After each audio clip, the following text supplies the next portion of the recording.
Hello everyone. तो स्वागत है आप सब लोगों का आपके टेस्ट नंबर 9 पर। हमने लास्ट टेस्ट नंबर 9 के कुछ क्वेश्चन अपलोड किए थे, यानी कि हम लोगों ने देखे थे 46 नंबर तक, है ना।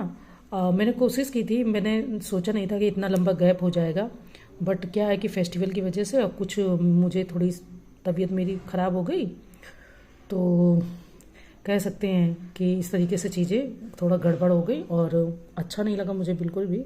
बट कहते नहीं है कि मजबूरी है तो फिर कुछ भी हो। तो चले अब इसको हम फिनिश करते हैं, इसके बाद में अपने हम जीएस के सारे टेस्ट पेपर को अटेंड करते रहेंगे। देखिए, मैंने यहाँ से मुखर्जी नगर, यहाँ से मतलब मैं एक स्टेट में हूँ, और यहाँ से मैंने मुखर्जी नगर तक चेक किया है। अभी हाल फिलहाल में कोई टेस्ट सीरीज नहीं है, और जीएस ही चल रहा है। जो जो कुछ कुछ टेलीग्राम या कहीं यूट्यूब पर चल रही होंगी तो वो पुरानी ही चल रही होंगी। ये जो फरवरी में रिलीज़ की गई थी, प्रिंट की गई थी, वो चल रही होंगी। तो जीएस को अपना कंप्लीट करते रहिए। प्लस मैंने मेंस की बात की थी, तो अब हम डेली 1 या 2 आंसर राइटिंग करेंगे। मैं अपने आंसर लिख के अपलोड करूँगी, कुछ मेरे चेक रहेंगे, कुछ नहीं भी रहेंगे। एज इट इज़ तो बिल्कुल फाइनल आंसर किसी का नहीं हो सकता, उसमें कुछ ना कुछ इम्प्रूवमेंट करने रहते हैं। टॉपिक आपको बहुत सारे तैयार हो जाएंगे, मैं आपको बहुत सारे टॉपिक देती रहूँगी, खुद लिख के भी दूंगी और बताऊंगी भी, तो उससे काफ़ी हेल्प मिलती रहती है ना। किसी का भी answer first time, second time और थर्ड टाइम में तुरंत ही पूरे 100 या जो 20 मार्क्स के क्वेश्चन होते हैं पूरा पूरा बढ़िया नहीं होता। मैं भी लिखती हूँ जो 12 नंबर के क्वेश्चन या 15 के या जो इस तरीके से होते हैं तो गड़बड़ी रहते हैं, पर ये कि चीज़ें करते करते हो जाएंगी। नहीं करेंगे तो कुछ नहीं होगा, करेंगे तो कुछ ना कुछ तो होगा ही। कुछ ना कुछ का मतलब ऐसा नहीं है कि आधे पे लटकेंगे, ऐसा रहेगा कि चीज़ें क्लियर होंगी। ठीक है, चलो बहुत सारी बात नहीं करते हैं, अपना क्वेश्चन आंसर करते हैं।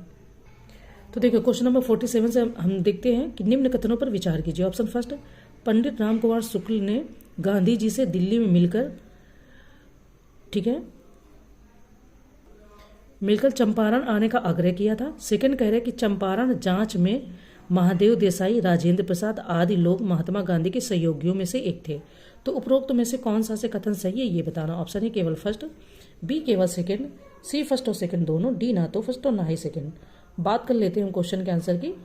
तो पंडित राजकुमार शुक्ल ने लखनऊ में गांधी जी से मुलाकात कर उनको चंपारण आने तथा कृषकों की समस्या का समाधान करने का आग्रह किया।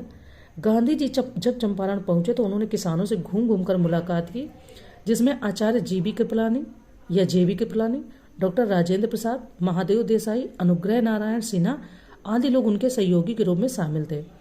तो इस तरीके से अगर हम बात करें तो आपका सेकंड ऑप्शन सही है, फर्स्ट गलत है, क्योंकि यहाँ पर इन्होंने कहा कि दिल्ली में, ये दिल्ली स्थान नहीं था, ये था लखनऊ। ठीक है, तो लखनऊ की वजह से फर्स्ट ऑप्शन गलत है और सेकंड हमारा सही है, यानी कि बी ऑप्शन यहाँ पर सही हो जाता है। हम नेक्स्ट क्वेश्चन देखते हैं। नेक्स्ट क्वेश्चन हमारा है रॉलेट एक्ट के बारे में। रॉलेट कमेटी का गठन किस वर्ष किया गया था। ऑप्शन ए 1919 ईस्वी में, बी 1918 ईस्वी में, सी 1917 ईस्वी में, या डी 1916 ईस्वी में। तो फैक्ट का क्वेश्चन है और सिंपल भी है काफ़ी। देखिए, सिंपल इस लिहाज से है कि अगर उसका ईयर याद है तो फिर सिंपल है, अगर नहीं याद है तो फिर दिक्कत हो सकती है। तो अगर हम बात करें यहाँ पर, देखिए, भारत में बढ़ रही क्रांतिकारी गतिविधियों को कुचलने के लिए अंग्रेजी सरकार से तात्पर्य यहाँ पर ब्रिटिश सरकार जो भारत में हुकूमत कर रही थी, 1917 ईस्वी में सिडनी रॉलेट की अध्यक्षता में एक समिति गठित की थी, जिसकी सिफारिशों पर मार्च 1919 में रॉलेट एक्ट पारित किया गया था। तो इस तरीके से अगर आप बात करेंगे क्वेश्चन के आंसर की, देखिए, पारित ये 1919 में हुआ था, लेकिन इस जो रॉलेट कमेटी का गठन पूछ रहा है वो आपका 1917 में हुआ था। तो इसलिए सी ऑप्शन यहाँ पर सही हो जाएगा, कंफ्यूज मत होइएगा। पारित अगर पूछेगा कि रॉलेट एक्ट पारित कब किया गया था, वो फिर आंसर आपका 1919 हो जाएगा। अगर ये क्वेश्चन करेंगे कि रॉलेट कमेटी का गठन किस वर्ष किया गया था, तो वो 1917 में किया गया था। ठीक है, चलिए आगे बढ़ते हैं। नेक्स्ट कह रहे हैं कि निम्न में से कौन सा युग में सही सुमेलित नहीं है। अब यहाँ पर सही सुमेलित नहीं है। ऑप्शन ए काशी विद्यापीठ 1921 ईस्वी यानी 1921 ईस्वी, बी गुजरात विद्यापीठ 1920 ईस्वी, सी जामिया मिलिया इस्लामिया 1921 ईस्वी, या डी बनारस हिंदू विश्वविद्यालय 1916 ईस्वी। अब इसमें से कौन सा सही सुमेलित नहीं है ये बताना है। देखिए, असहयोग आंदोलन के दौरान विभिन्न शिक्षण संस्थानों की स्थापना की गई, उसी में से गुजरात विद्यापीठ अहमदाबाद की स्थापना 1920 ईस्वी में, काशी विद्यापीठ बनारस की स्थापना 1921। ठीक है, तो काशी विद्यापीठ की 1921 आपकी सही है। गुजरात विद्यापीठ की मतलब गुजरात या उसको बोलते हैं अहमदाबाद की स्थापना 1920 में। ठीक है, इसके बाद में आपका जो आता है बनारस विद्यापीठ, ठीक है, काशी विद्यापीठ, तो काशी विद्यापीठ भी सही है। बनारस हिंदू विश्वविद्यालय की अगर बात की जाए यहाँ पर, तो ये भी आपका सही, यानी कि ये दो, बनारस हिंदू विश्वविद्यालय अलग है, काशी विद्यापीठ अलग है, गुजरात विद्यापीठ, ये तीनों ही सही है। यहाँ पर अगर सही नहीं है तो सी नहीं सही है, जामिया मिलिया इस्लामिया, ठीक है, क्योंकि इसकी स्थापना जो की गई वो 1920 ईस्वी में की गई थी। ये जो यहाँ पर 21 दी है ये 1920 है, ठीक है, 1920 ईस्वी में की गई थी, तो यही इसका क्वेश्चन का आंसर हो जाएगा। देखिए नेक्स्ट कह रहे हैं कि भारत के किस बैंक ने हाल ही में देश में सौर ऊर्जा परियोजना को बढ़ावा देने के लिए जर्मन विकास बैंक के साथ 70 मिलियन यूरो की लाइन ऑफ क्रेडिट पर हस्ताक्षर किया। ऑप्शन है HDFC, B SBI, C UBI या D इनमें से कोई नहीं, ठीक है। बात करें अगर यहाँ पर, तो भारतीय स्टेट बैंक ने 14 दिसंबर 2023 को जर्मन विकास बैंक के साथ 70 मिलियन यूरो की लाइन ऑफ क्रेडिट पर हस्ताक्षर किए थे। इस तरीके से बी ऑप्शन आपका सही हो जाएगा। तो आंसर की बात करें तो बी ऑप्शन आपका यहाँ पर सही हो जाएगा, यानी कि SBI, ठीक है। चलिए आगे बढ़ते हैं। देखिए नेक्स्ट क्वेश्चन है, कह रहे कथन का क्वेश्चन है। नीचे दो कथन दिए गए हैं, जिनमें से एक को कथन A और दूसरे को कारण R कहा गया है। अभी कथन A कहता है कि बटलर समिति का गठन 1928 ईस्वी में किया गया था। कारण हमारा R कह रहा है कि इससे भारत सरकार तथा भारतीय रियासतों के बीच संबंधों की जांच करनी थी। तो कह रहे नीचे दिए गए कोर्स से सही उत्तर का चयन कीजिए। ऑप्शन है A तथा R दोनों सही हैं तथा R A की सही व्याख्या करता है। B A तथा R दोनों सही है किंतु R A की सही व्याख्या नहीं करता है। C A सही है परंतु R गलत है और D A गलत है परंतु R सही है, ठीक है। चलिए हम क्वेश्चन के आंसर की बात कर लें। तो देखिए बटलर समिति का गठन 1927 ईस्वी में किया गया था, तो ये जो 28 दिया ये तो ऑप्शन गलत हो जाएगा। 1927 यानी 1927 में किया गया था। दूसरी बात है कि किया गया था ना कि 1928 में। इसे भारतीय रियासत समिति भी कहा जाता है और इसका उद्देश्य भारत सरकार तथा भारतीय रियासतों के बीच संबंधों की जांच करना था तथा ब्रिटिश भारत और भारतीय रियासतों के आर्थिक एवं वित्तीय संकटों को सुधारने हेतु सिफारिश करना था। तो इस तरीके से आपका डी ऑप्शन मतलब इसका आंसर हो जाएगा, यानी कि ए गलत है परंतु आर सही है, ठीक है। चलिए आगे बढ़ते हैं, नेक्स्ट क्वेश्चन देखते हैं। नीचे फिर कथन और कारण का क्वेश्चन दिया गया है। अभी कथन ए कहता है कि सुभाष चंद्र बोस ने आजाद हिंद फौज का नेतृत्व संभाला। कारण आर कहता है कि वह भारत को इंग्लैंड से आजाद कराकर जापान के अधीन लाने के समर्थक थे। तो कह रहे नीचे दिए गए कूट की सहायता से सही उत्तर का चयन कीजिए। कूट है हमारा ऑप्शन ए तथा आर दोनों सही है तथा आर ए की सही व्याख्या करता है। बी ए तथा आर दोनों सही है किंतु आर ए की सही व्याख्या नहीं करता है। सी ए सही है परंतु आर गलत है और डी ए गलत है परंतु आर सही है, ठीक है। चलिए इसके आंसर की बात करते हैं। सुभाष चंद्र बोस भारत छोड़ो के दौरान, ठीक है, भारत छोड़ो आंदोलन के दौरान भारत से भागकर जर्मनी होते हुए जापान पहुंचे और आजाद हिंद फौज का नेतृत्व किया। वे भारत को जापान के अधीन नहीं लाना चाहते थे बल्कि भारत को इंग्लैंड से आज़ादी दिलाना चाहते थे। तो इस तरीके से अगर हम आंसर की बात करें तो सी होगा कि ए सही है परंतु आर गलत है, ठीक है। देखिए नेक्स्ट कह रहे हैं कि कैबिनेट मिशन के संदर्भ में निम्नलिखित में से कौन सा कथन सही नहीं है। ऑप्शन है इसने एक संघीय सरकार की सिफारिश की। बी प्रांतों को केंद्रीय विषयों को छोड़कर शेष सभी मामलों में पूर्ण स्वायत्तता प्राप्त हो। सी इसने भारतीय न्यायालय की शक्तियों का विस्तार किया। एंड डी संघ के कार्यकारिणी और विधानमंडल में ब्रिटिश भारत और रियासतों के प्रतिनिधि होने चाहिए। देखिए बात करें अगर हम यहाँ पर कैबिनेट मिशन की, तो आपका कैबिनेट मिशन जो मार्च 1946 ईस्वी में दिल्ली पहुंचा और भारत के विभिन्न राजनीतिक दलों से बातचीत की और मई 1946 यानी 1946 में ही अपना प्रस्ताव प्रस्तुत किया, जिसमें उन्होंने निम्न सुझाव दिए थे। अब देखो इस तरीके से टेस्ट सीरीज में ना कई सारे फैक्ट दे देते हैं जिनको आपको बार बार यूट्यूब पे ढूंढना नहीं पड़ता। अगर बुक है तो ठीक है, और क्वेश्चन वो इस तरीके से घुमाकर ही बनाते हैं। तो उन्होंने पहला प्रस्ताव दिया कि भारत में ब्रिटिश भारत तथा रियासतों का मिला जुला संघ हो। सेकंड, संघ विदेशी मामलों, रक्षा और संचार संसाधनों की देखभाल करे। संघ मतलब थर्ड, संघ के कार्यकारिणी और विधानमंडल में ब्रिटिश भारत और रियासतों के प्रतिनिधि होने चाहिए। फोर, प्रांतों को केंद्रीय विषयों को छोड़ करके सभी महत्वपूर्ण मामलों में स्वतंत्रता प्राप्त हो और शेष शक्तियां उन्हीं के पास हो। 5, इन्होंने कहा कि इसमें प्रांतों को 3 वर्ग आ, बा और साम में बांटने की बात कही गई। तो इस तरीके से देखें तो सी ऑप्शन आपका गलत है कि इसने भारतीय न्यायालय की शक्तियों के विस्तार किया। ये आपका सही यहाँ पर नहीं है, ठीक है। चलिए आगे बढ़ते हैं। देखिए नेक्स्ट कह रहे हैं कि सिख संप्रदाय के संबंध में निम्न कथनों में से कौन सा से गलत है। अब यहाँ पर भी गलत है वो बताना है। ऑप्शन है चौथे गुरु रामदास को अकबर ने भूमि दान में दी थी। बी चौथे गुरु रामदास ने पवित्र ग्रंथ आदि ग्रंथ का संकलन किया। सी गुरु अर्जन देव ने तरन तारण नामक नगर बसाया। ये यहाँ पर नमक लिखा गलत है, नामक नगर बसाया। डी गुरु गोविंद सिंह ने खालसा पंथ की स्थापना की। अब इसमें से कौन सा सही सुमेलित नहीं है ये हमें बताना है। तो सिख धर्म के चौथे गुरु रामदास थे, जिन्हें मुगल बादशाह अकबर ने 500 बीघा जमीन दान में दी थी। सिखों के 5वें गुरु अर्जन देव थे, जिन्होंने सिखों के पवित्र ग्रंथ आदि ग्रंथ का संकलन किया था। ठीक है, इन्होंने तरन तारण और करतारपुर नगर बसाए। सिखों के 10वें गुरु यानी कि अंतिम गुरु गोविंद सिंह ने खालसा पंथ की स्थापना की थी। तो यहाँ पर अगर हम बात करें कि चौथे गुरु रामदास ने पवित्र ग्रंथ आदि ग्रंथ का संकलन किया, तो ये यहाँ पर गलत हो जाएगा, क्योंकि गुरु अर्जन देव ने, ठीक है, 5वें गुरु, चौथे नहीं 5वें गुरु प्लस अर्जन देव ने सिखों के पवित्र ग्रंथ आदि ग्रंथ का संकलन किया था। तो इस तरीके से बी ऑप्शन हमारा सही हो जाता है। हम बढ़ते हैं नेक्स्ट क्वेश्चन की ओर। नेक्स्ट क्वेश्चन है कि निम्नलिखित घटनाओं को नीचे दिए गए कोड की सहायता से सही क्रम में व्यवस्थित कीजिए। ऑप्शन फर्स्ट, पानीपत का तृतीय युद्ध। ठीक है, बी नादिर शाह का आक्रमण। थर्ड, पुर्तगालियों का आगमन। एंड फोर्थ, सामूगढ़ का युद्ध। तो हमें इसको मिलान करना है, ठीक है, घटनाओं को उसके ईयर के हिसाब से सुमेलित करना है। ओके, देखिए पुर्तगालियों का आगमन आपका 1498 में होता है। ठीक है, नादिर शाह का आक्रमण आपका 1739 में होता है ईस्वी में। पानीपत का तृतीय युद्ध सबको पता है 1761 में होता है, और जबकि सामूगढ़ का जो युद्ध होता है वो 1658 में होता है। तो इन्होंने कहा है कि घटनाओं को नीचे दिए गए कोड की सहायता से क्रम में व्यवस्थित करना है। अगर आप इस तरीके से व्यवस्थित करेंगे तो 1498, इसके बाद में 6058, इसके बाद में 7039 और 7061। तो इस तरीके से देखें तो बी ऑप्शन आपका यहाँ पर सही हो जाता है। ठीक है, चलिए आगे बढ़ते हैं। देखिए नेक्स्ट क्वेश्चन करें कि निम्न कथनों पर विचार कीजिए। Option first, Niccolo de Conti Italy का यात्री था। सेकंड, यह देवराय द्वितीय के शासनकाल में विजयनगर आया था। कह रहे उपरोक्त में से कौन सा से कथन सही है या है। ऑप्शन ए केवल फर्स्ट, बी केवल सेकंड, सी फर्स्ट और सेकंड दोनों, डी ना तो फर्स्ट और ना ही सेकंड।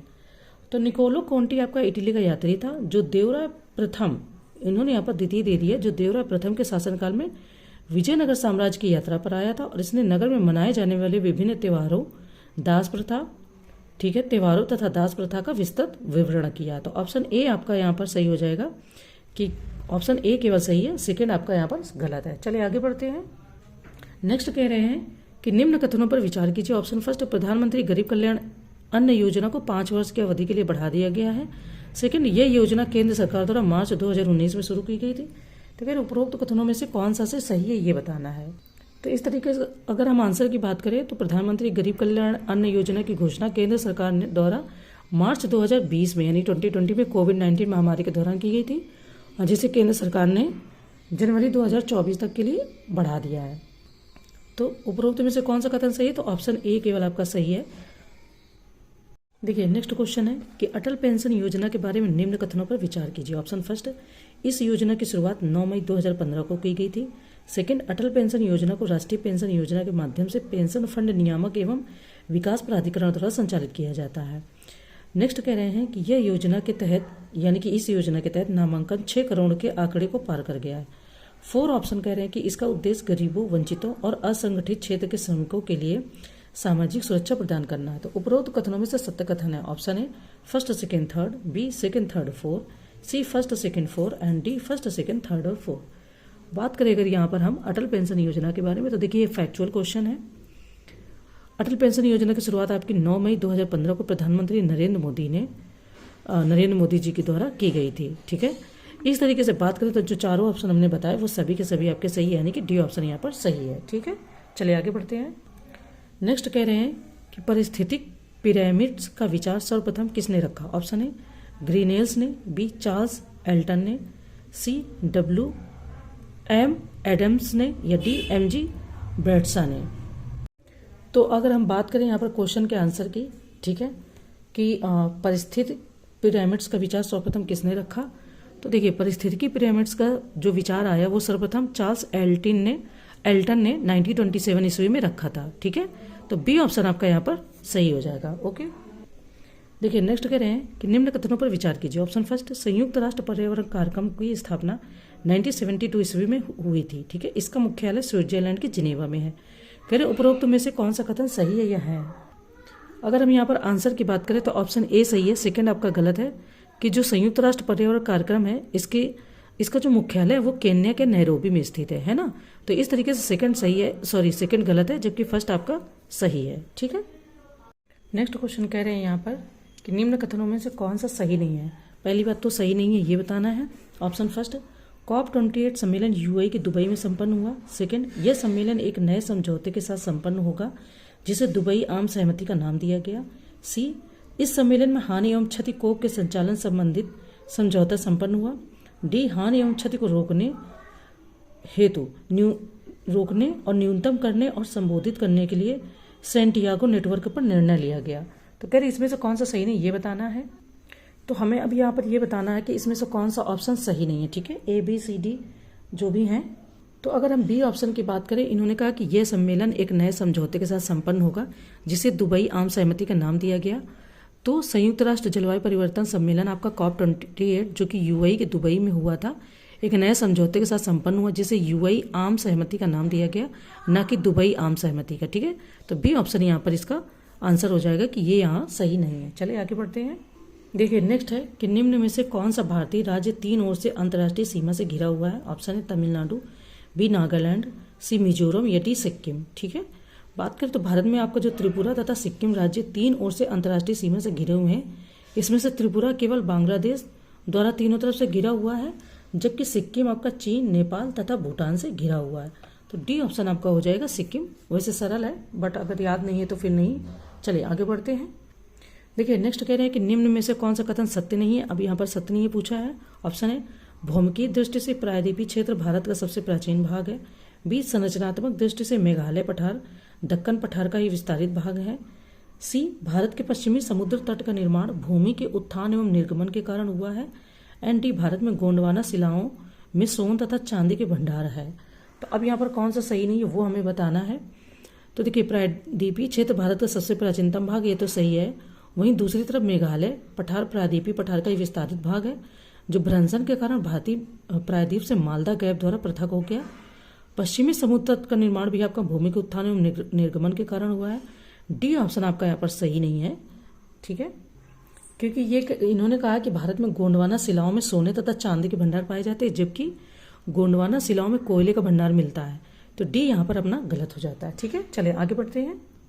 नेक्स्ट क्वेश्चन है कि निम्न में से किस देश ने ज्वालामुखी विस्फोट के चलते आपातकालीन की घोषणा की। ऑप्शन है स्विट्जरलैंड, बी कनाडा, सी ऑस्ट्रेलिया या डी आइसलैंड। बात करें अगर यहाँ पर हम तो रेक्जेंस प्रायद्वीपीय में शक्तिशाली भूकंप आने के कारण बाद ज्वालामुखी विस्फोट होने के अनुमान को लेकर आइसलैंड ने 10 नवंबर 2023 को अपने यहाँ आपातकाल घोषित कर दिया था। हाँ मतलब करंट में था, अगर हर किसी ने पढ़ा होगा तो आंसर इसका सी सही है। चले आगे बढ़ते हैं। ऐसा करने वाला कौन सा देश है तो वो हो गया आइसलैंड। चले आगे बढ़ते हैं। नेक्स्ट क्वेश्चन है कि महिलाएं पानी के लिए पानी महिलाओं के लिए अभियान किस मंत्रालय ने शुरू किया। ऑप्शन है जल मंत्रालय ने, बी विज्ञान एवं नवीकरणीय ऊर्जा मंत्रालय ने, सी आवासन एवं शहरी कार्य मंत्रालय ने या डी इनमें से कोई नहीं। तो अगर बात करें कि महिलाएं पानी के लिए और पानी महिलाओं के लिए अभियान आवास एवं शहरी कार्य मंत्रालय ने अमृत योजना के तहत राष्ट्रीय शहरी आजीविका मिशन और ओडिशा शहरी अकादमी की साझेदारी से चलाया है। तो आपका आंसर क्या हो जाएगा, आवासन एवं शहरी कार्य मंत्रालय ने। ठीक है, चलिए आगे बढ़ते हैं। नेक्स्ट कह रहे हैं कि अंतर्राष्ट्रीय सौर गठबंधन के बारे में कौन सा कथन सही नहीं है। ऑप्शन फर्स्ट, इसकी शुरुआत 2015 में COP22 के दौरान की गई थी। बी, इसकी शुरुआत भारत और फ्रांस के संयुक्त प्रयास से शुरू हुई। सी, इसका मुख्यालय हरियाणा के गुरुग्राम में। या डी, चिली अंतर्राष्ट्रीय सौर गठबंधन का सदस्य बनने वाला 95वां सदस्य देश है। तो बात करें अगर यहाँ पर हम देखिए क्वेश्चन के आंसर की बात करें तो अंतर्राष्ट्रीय सौर गठबंधन की शुरुआत आपकी भारत और फ्रांस के संयुक्त प्रयास से हुई थी, जो कि 2015 में COP21 के दौरान की गई थी। तो इसलिए आपका ऑप्शन ए यहाँ पर सही सुमेलित नहीं है। ठीक है, चलिए आगे बढ़ते हैं। देखिए नेक्स्ट है यहाँ पर कि इचामती नदी भारत के किस राज्य में बहती है। ऑप्शन है उड़ीसा, बी मेघालय, सी पश्चिम बंगाल या डी सिक्किम। तो आपकी जो इचामती नदी है ये भारत के पश्चिम बंगाल राज्य में बहने वाली नदी है और ये माथाभागा नदी की सहायक नदी है। हाल ही में राष्ट्रीय जलमार्ग 44 का ड्रेसिंग कार्य का उद्घाटन इस नदी पर हुआ है। तो सी ऑप्शन हो जाएगा पश्चिम बंगाल। आगे बढ़ते हैं। नेक्स्ट क्वेश्चन है कि जमरानी बांध बहुउद्देशीय परियोजना के बारे में कौन सा कथन सही है? ऑप्शन फर्स्ट, इस परियोजना के तहत गोला नदी पर एक बांध का निर्माण किया जाएगा। सेकंड, हाल ही में इसे प्रधानमंत्री कृषि सिंचाई योजना त्वरित सिंचाई लाभ कार्यक्रम के तहत शामिल किया गया है। एंड थर्ड, इससे उत्तराखंड के नैनीताल और उधम सिंह जिले तथा उत्तर प्रदेश के रामपुर और बरेली जिलों को लाभ होगा। तो ऑप्शन ए कह रहे हैं, इसमें कूट दिया गया कि ऑप्शन ए फर्स्ट, सेकंड और थर्ड, बी सेकंड और थर्ड, सी फर्स्ट और थर्ड या डी फर्स्ट और सेकंड, इनमें से कौन सा कूट हमारा सही होगा। ठीक है, अगर हम बात करें कूट हमारा ऑप्शन ए सही हो जाएगा, यानी फर्स्ट, सेकंड और थर्ड आपका ये तीनों ही सही हैं। ठीक है, गोला नदी की बात करें तो गोला नदी रामगंगा की सहायक नदी है और इस मतलब जो ये आपका परियोजना है, इस परियोजना के तहत जामरानी गांव के निकट बांध का निर्माण होना तय है। ठीक है, चलिए आगे बढ़ते हैं। नेक्स्ट है कि ब्रह्मपुत्र नदी के बारे में कौन से कथन सही है? ऑप्शन ए, ब्रह्मपुत्र नदी मानसरोवर झील के पास से निकलती है। सेकंड, इसका बहाव क्षेत्र तिब्बत, भारत और बांग्लादेश है। थर्ड, मानस तथा रंगत नदी इसकी सहायक नदियां हैं। कूट दिया गया ऑप्शन ए फर्स्ट और सेकंड, बी सेकंड और थर्ड, सी फर्स्ट और थर्ड, या डी फर्स्ट, सेकंड और थर्ड। अब इसमें से कूट की सहायता से बताना कि कौन सा ऑप्शन सही है। तो ब्रह्मपुत्र नदी तिब्बत में मानसरोवर झील उसके पास से निकलती है और तिब्बत में इसे सांगपो के नाम से जानते हैं। इसकी प्रमुख सहायक नदियां मैंने कई बार आपको बताया, दिबांग, कमेंग, लोहित तथा मानस है, जबकि रंगत नदी तीस्ता नदी की सहायक नदी है, न कि ब्रह्मपुत्र नदी की। ठीक है, तो इस तरीके से थर्ड आपका ऑप्शन गलत है। जब थर्ड आपका गलत हो गया तो ये भी गया, ये भी गया और ये भी गया। ऑप्शन ए केवल यहाँ पर सही आंसर हो जाएगा। ठीक है, चलिए आगे बढ़ते हैं। नेक्स्ट कह रहे हैं कि निम्नलिखित कथनों में से कौन सा कथन सही नहीं है? अभी यहाँ पर भी सही नहीं बताना। ऑप्शन ए, उत्तर प्रदेश गेहूं का सबसे बड़ा उत्पादक राज्य है। बी, राजस्थान बाजरा का सबसे बड़ा उत्पादक राज्य है। सी, मध्य प्रदेश सोयाबीन का सबसे बड़ा उत्पादक राज्य है। एंड डी, कर्नाटक मक्के का सबसे बड़ा उत्पादक राज्य है। इसमें से कौन सा सही नहीं है ये बताना है। ठीक है, तो अगर बात करें यहाँ पर तो सी ऑप्शन यानी मध्य प्रदेश सोयाबीन का सबसे बड़ा उत्पादक राज्य इन्होंने बताया। 2021-22 के आंकड़ों के अनुसार गेहूं का सबसे बड़ा उत्पादक राज्य उत्तर प्रदेश, बाजरे का सबसे बड़ा उत्पादक राज्य राजस्थान, सोयाबीन का सबसे बड़ा उत्पादक राज्य महाराष्ट्र है तथा मक्के का सबसे बड़ा उत्पादक राज्य कर्नाटक है। एमपी में भी यानी मध्य प्रदेश में भी सोयाबीन आपका बहुत मात्रा में होता है, लेकिन अगर आंकड़ों के हिसाब से देखोगे तो मध्य प्रदेश की जगह महाराष्ट्र होगा, न कि मध्य प्रदेश। ठीक है, तो इसलिए इसी ऑप्शन सही नहीं है। आगे बढ़ते हैं। कह रहे हैं कि नवीनतम आंकड़ों के अनुसार भारत के शीर्ष प्राकृतिक गैस उत्पादक राज्यों का क्रम है। Option A, Assam, Rajasthan, Tripura, B, Rajasthan, Assam, Tripura, C, Tripura, Assam, Rajasthan, या डी, असम, महाराष्ट्र, राजस्थान। बात करें नवीनतम आंकड़ों के अनुसार तो भारत के सिर्फ प्राकृतिक गैस उत्पादक राज्य आपके असम, राजस्थान और त्रिपुरा है, यानी कि असम, राजस्थान और त्रिपुरा। ऑप्शन ए यहाँ पर सही हो जाएगा। आगे बढ़ते हैं। देखिए, ये हमारा ना बजट से संबंधित है, तो इसे हम नहीं करते हैं, स्किप कर देते हैं। नेक्स्ट क्वेश्चन देखते हैं। देखिए, नेक्स्ट कह रहा है कि निम्नलिखित में से कौन सा कथन सही नहीं है? अब यहाँ पर सही नहीं है पूछा है। ऑप्शन ए, उत्तर प्रदेश में मिशन शक्ति अभियान चलाया जा रहा है। बी, इस अभियान का उद्देश्य महिलाओं की सुरक्षा, सम्मान और स्वावलंबन का लक्ष्य प्राप्त करना है। सी, इस योजना की शुरुआत वर्ष 2020 में हुई थी। एंड डी, इस अभियान के चौथे चरण की शुरुआत 14 नवंबर 2023 को की गई थी। तो अगर इसमें से कौन सा सही नहीं है वो हमें बताना है। देखिए, अगर हम बात करें यहाँ पर, देखिए जो ये क्वेश्चन पूछ रहा है कि इनमें से कौन सा कथन सही नहीं है, अगर वो हम बात करें तो उत्तर प्रदेश सरकार द्वारा वर्ष 2020 में महिलाओं की सुरक्षा, सम्मान और स्वावलंबन के लक्ष्य को प्राप्त करने के लिए मिशन शक्ति अभियान की शुरुआत की गई थी, जिसके 3 चरण पूरे हो चुके हैं। हाल ही में 14 अक्टूबर 2023 को मुख्यमंत्री योगी आदित्यनाथ ने इस अभियान के चौथे चरण का शुभारंभ किया। तो इस प्रकार से कथन डी की अगर हम बात करें तो ये आपका मतलब गलत हो जाएगा। ठीक है, क्योंकि इन्होंने बोला है यहाँ पर कि नवंबर नहीं, ये महीने का फ़र्क है। यहाँ पर अक्टूबर में शुरू किया गया था, बट यहाँ पे नवंबर लिखा हुआ है। ठीक है, तो इसलिए डी ऑप्शन इस क्वेश्चन का वैसे तो गलत आंसर है, पर क्योंकि गलत ही पूछा है तो डी ऑप्शन सही हो जाएगा। ठीक है, चलिए आगे बढ़ते हैं। नेक्स्ट है कि निम्नलिखित में से कौन सही सुमेलित नहीं है। ठीक है, ये परियोजना है और ये अवस्थिति है। देखिए, ये परियोजना है और ये अवस्थिति। ऑप्शन है, घाट प्रभा नहर परियोजना कर्नाटक, बी, उकाई नहर परियोजना गुजरात, सी, नीरा नहर परियोजना महाराष्ट्र, एंड डी, जवाई परियोजना तमिलनाडु। अब इसमें से कौन सही सुमेलित नहीं है? तो घाट प्रभा जो नहर परियोजना वो कर्नाटक में, ठीक है, घाट प्रभा वो कर्नाटक में है। घाट प्रभा नदी पर। उकाई नहर परियोजना तापी नदी पर गुजरात में, ठीक है। इसके बाद में नीरा नहर परियोजना आपकी महाराष्ट्र में कृष्णा की सहायक नदी जो नीरा है उससे संबंधित है, जबकि जो आपकी जवाई परियोजना है ये तमिलनाडु में स्थित ना होकर के राजस्थान में लूनी की सहायक जवाई नदी से संबंधित है। तो डी ऑप्शन हो जाएगा कि ये सही सुमेलित नहीं है। जवाई परियोजना आपकी राजस्थान से संबंधित, ठीक है। अब ये सब स्टैटिक जीके है राज्यों का, तो इसका ऐसा नहीं है कि टेस्ट सीरीज बदलेगी तो ये बदल जाएगा, नहीं, ये करंट नहीं है, ये स्टैटिक जीके है, तो ये नहीं बदलता है, ठीक है। चलिए आगे बढ़ते हैं। नेक्स्ट कह रहे हैं कि निम्न कथनों में से कौन सही है। ऑप्शन ए, क्षेत्रफल की दृष्टि से अलास्का संयुक्त राज्य अमेरिका का सबसे बड़ा राज्य है। बी, क्षेत्रफल की दृष्टि से रोड द्वीप संयुक्त राज्य अमेरिका का सबसे बड़ा राज्य है। थर्ड, जनसंख्या की दृष्टि से संयुक्त राज्य अमेरिका का सबसे बड़ा राज्य कैलिफोर्निया है। तो यहाँ पर कोड दिया गया ऑप्शन ए फर्स्ट और सेकंड, बी फर्स्ट सेकंड और थर्ड, सी सेकंड और थर्ड, या डी केवल फर्स्ट। अब हमको इनमें कोड की सहायता से सही आंसर बताना है। आपका अलास्का जो है वो क्षेत्रफल की दृष्टि से संयुक्त राज्य अमेरिका का सबसे बड़ा राज्य है, जबकि रोड द्वीप सबसे छोटा राज्य है। वहीं दूसरी तरफ जनसंख्या की दृष्टि से कैलिफोर्निया संयुक्त राज्य अमेरिका का सबसे बड़ा राज्य है, ठीक है। इस प्रकार आपके तीनों कथन सही है, यानी कि बी ऑप्शन सही है। तो ये फैक्ट हैं, फैक्चुअल चीज़ें हैं और ये सही भी हैं, मतलब याद रहेंगी और आप इनको कहीं नोट डाउन कर सकते हैं तो अच्छा रहता है। क्योंकि जब भी हम अमेरिका, नॉर्थ अमेरिका यानी उत्तरी अमेरिका, दक्षिणी अमेरिका पढ़ते हैं तो इतने छोटे छोटे पॉइंट कभी कभी नहीं पढ़ पाते। ये सर लोग भी कभी कभी काफ़ी मेजर जो पॉइंट होते हैं वो बताते हैं, है ना। चलिए आगे बढ़ते हैं। नेक्स्ट कह रहे हैं कि निम्नलिखित में से कौन सा सही सुमेलित नहीं है। ऑप्शन ए आपके ये दिए ज्वालामुखी और ये दिए देश। Option A Sabancaya Peru, B mount Merapi Indonesia, C mount Ulawun Australia, D Colima Mexico. अब इसमें से कौन सही सुमेलित नहीं है वो बताना है हमें। तो अगर हम बात करें तो सबनकाया आपका पेरू में, माउंट मेरापी इंडोनेशिया में, कोलीमा आपका मैक्सिको में स्थित ज्वालामुखी, जबकि माउंट उलावुन की बात करें तो पापुआ न्यू गिनी में स्थित है। तो ये जो आपका दिया गया है माउंट उलावुन, ये आपका ऑस्ट्रेलिया में नहीं ना होकर के पापुआ न्यू गिनी में स्थित है। और ठीक है, पापुआ में स्थित है, हाँ, जिसमें हाल ही में ज्वालामुखी में विस्फोट के कारण पापुआ न्यू गिनी के 26,000 से अधिक लोगों को वहाँ से निकालना पड़ा। तो सी ऑप्शन इसका है कि सही सुमेलित देंगे। ऊपर से ये काफ़ी प्रॉब्लम होने की वजह से देखो 26,000 लोगों को वहाँ से विस्थापित करना पड़ा।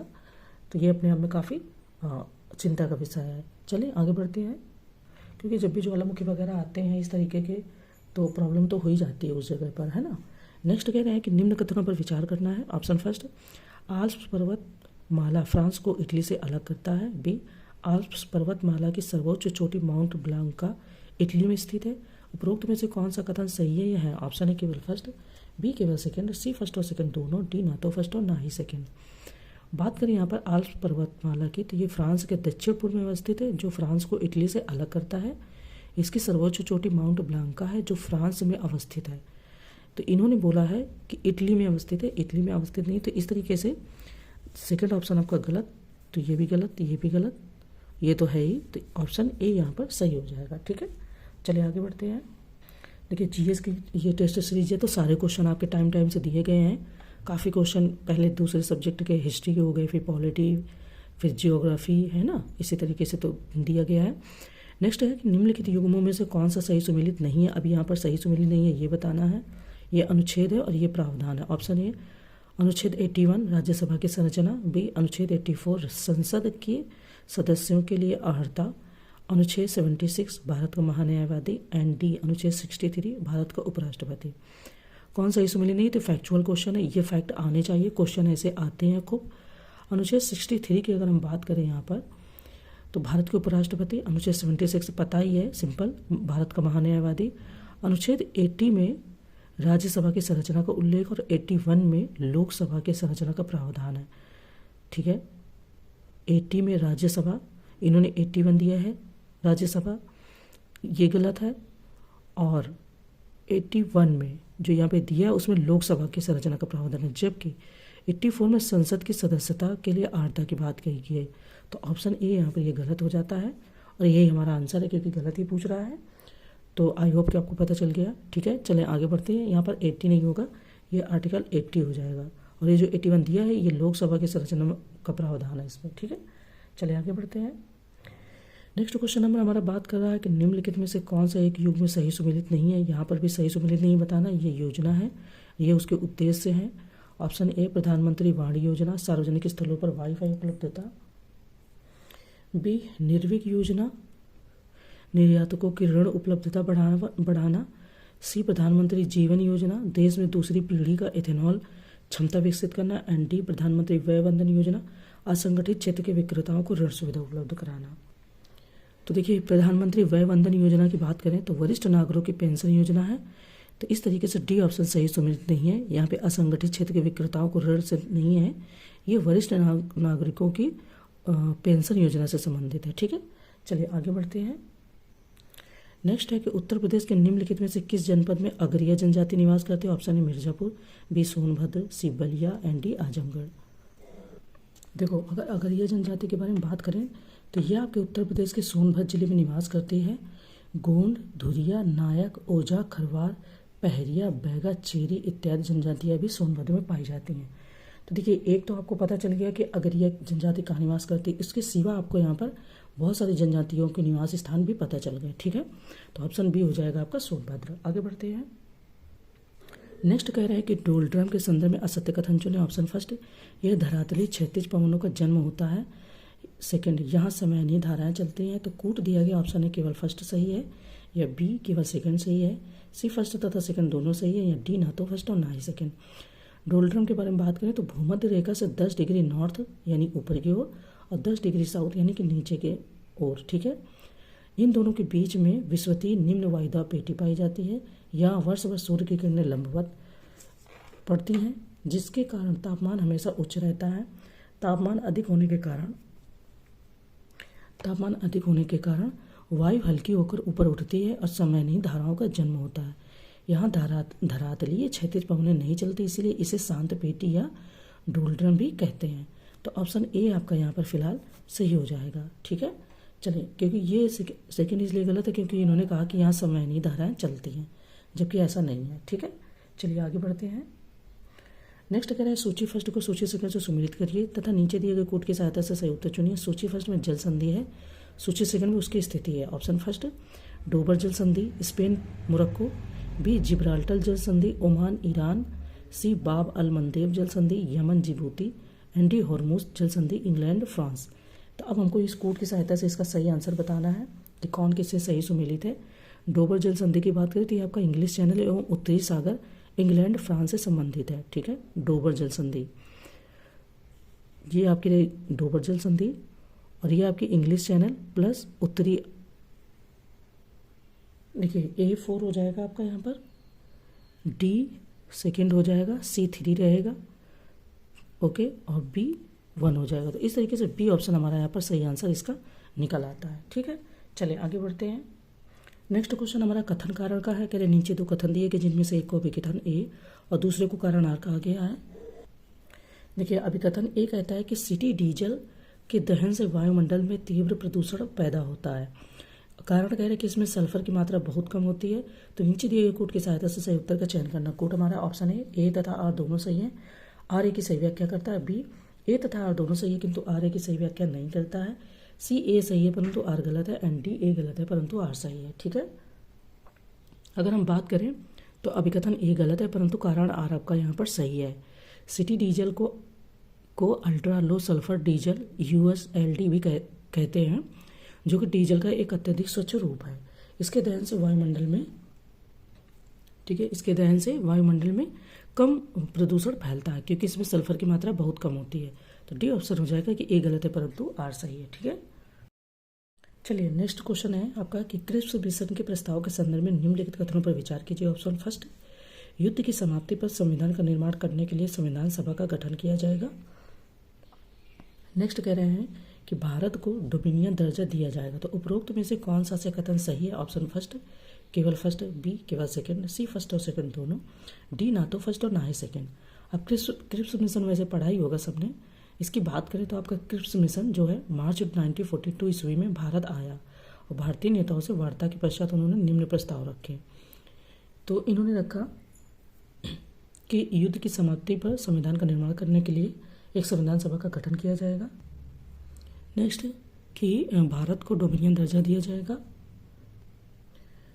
एंड यदि कोई प्रांत या नया संविधान स्वीकार करने के लिए तैयार नहीं है तो वह अपना अलग संघ और पृथक संविधान बना सकेगा। तो इस तरीके से हमारे सी ऑप्शन सही है, यानी कि फर्स्ट और सेकंड दोनों ही यहाँ पर सही है। ठीक है, चलिए आगे बढ़ते हैं।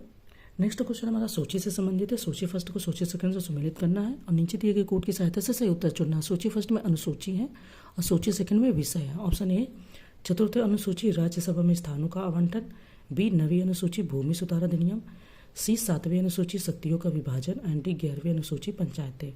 अब हमको यहाँ पर मिलान करना है। देखो वैसे तो सिंपल है और सारी चीज़ें सही सुमिलित है क्योंकि चतुर्थ अनुसूची में आपके राज्यसभा में स्थानों का आवंटन दिया गया है।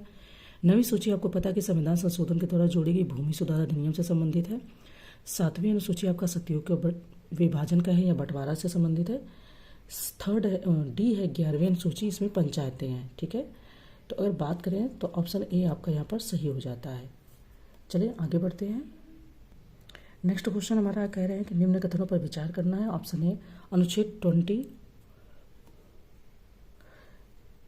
यानी कि आर्टिकल 20 सब आर्टिकल 2 के अनुसार किसी व्यक्ति को एक ही अपराध के लिए एक से अधिक बार दंडित नहीं किया जा सकता। सेकेंड है अनुच्छेद 20 और सब आर्टिकल 3 के अनुसार किसी अपराध के लिए अभियुक्त किसी व्यक्ति को स्वयं अपने विरुद्ध साक्षी होने के लिए बाध्य नहीं किया जा सकता। तो उपरोक्त में से कौन सा से कथन सही है या है? ऑप्शन ए केवल फर्स्ट, बी केवल सेकंड, सी फर्स्ट और सेकंड दोनों, डी ना तो फर्स्ट और ना ही सेकंड। बात करें तो आपका ये सही दिया गया है और सी ऑप्शन आपका सही है, यानी कि फर्स्ट और सेकंड दोनों ही सही हैं। इसमें जो भी बातें कही गई वो दोनों ही अपने आप में सही हो जाती हैं। अगर कुछ चीज़ें और आपको देखनी तो आपको पीडीएफ में अच्छे से दिया गया, वो आप जरूर पढ़ लेना।